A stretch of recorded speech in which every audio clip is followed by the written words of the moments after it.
గోదావరి రచయితల సంఘం మరియు నేను సైతం యూట్యూబ్ ఛానల్ సంయుక్త నిర్వహణలో శ్రీ శుభకృత్ నామ ఉగాది ఆడియో కథల పోటీకి కథ. నా పేరు గొంతిన రంగబాబు, అనకాపల్లి. నా కథ పేరు అతిథి సత్కారం. గీతా ప్రెస్ గోరఖ్పూర్ వారు ప్రచురించిన మంచి కథలు అన్న పుస్తకంలోనిది.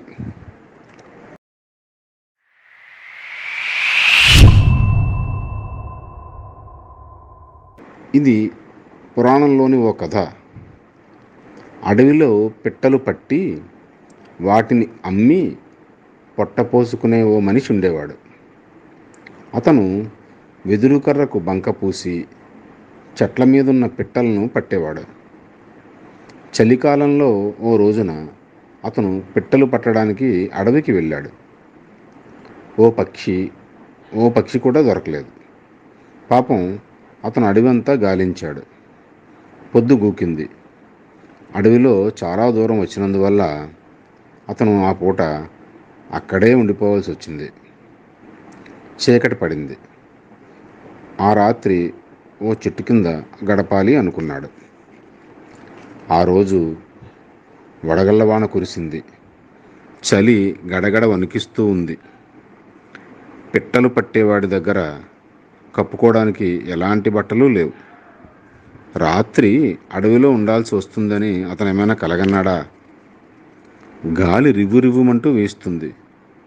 అతను చలికి గడగడ వణుకుతున్నాడు. పాపం అతను ఓ చెట్టు కింద కూర్చున్నాడు కదా. ఆ చెట్టు మీద ఓ పావురాల జంట గూడు కట్టుకుని కాపురం చేస్తూ ఉంది.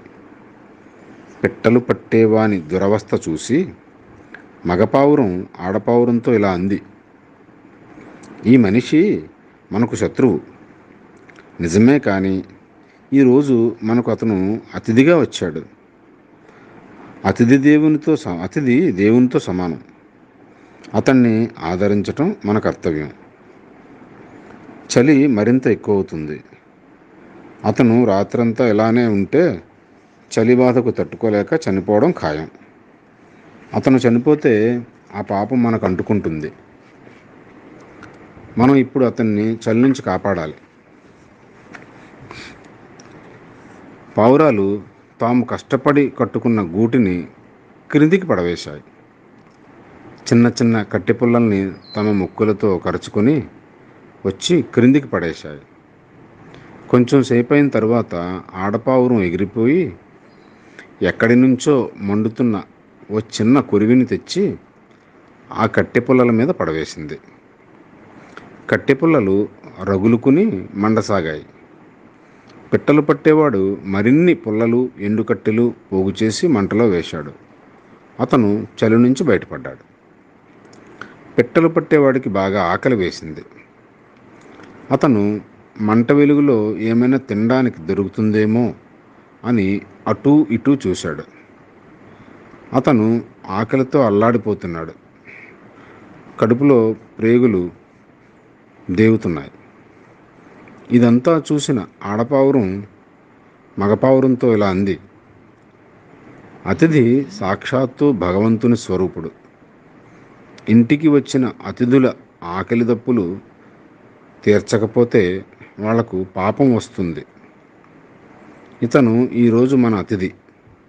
పాపం ఆకలితో బాధపడుతున్నాడు. ఇతని ఆకలి తీర్చడానికి మన వద్ద ఏముంది? నేను మండుతున్న నిప్పుల్లో దూకుతాను. అప్పుడు నా మాంసం తిని తన ఆకలి తీర్చుకుంటాడు అంది. ఈ మాటలు అన్న తర్వాత ఆడపావురం చెట్టు మీద నుంచి గభాలున నిప్పుల్లో దూకింది. అప్పుడు మగపావురం తనలో తాను ఇలా అనుకుంది: ఈ కొద్దిపాటి మాంసంతో ఈ అతిథి ఆకలి తీరుతుందా? నేను కూడా మంటలో పడి నా మాంసాన్ని కూడా ఇతనికిస్తాను అనుకుంది.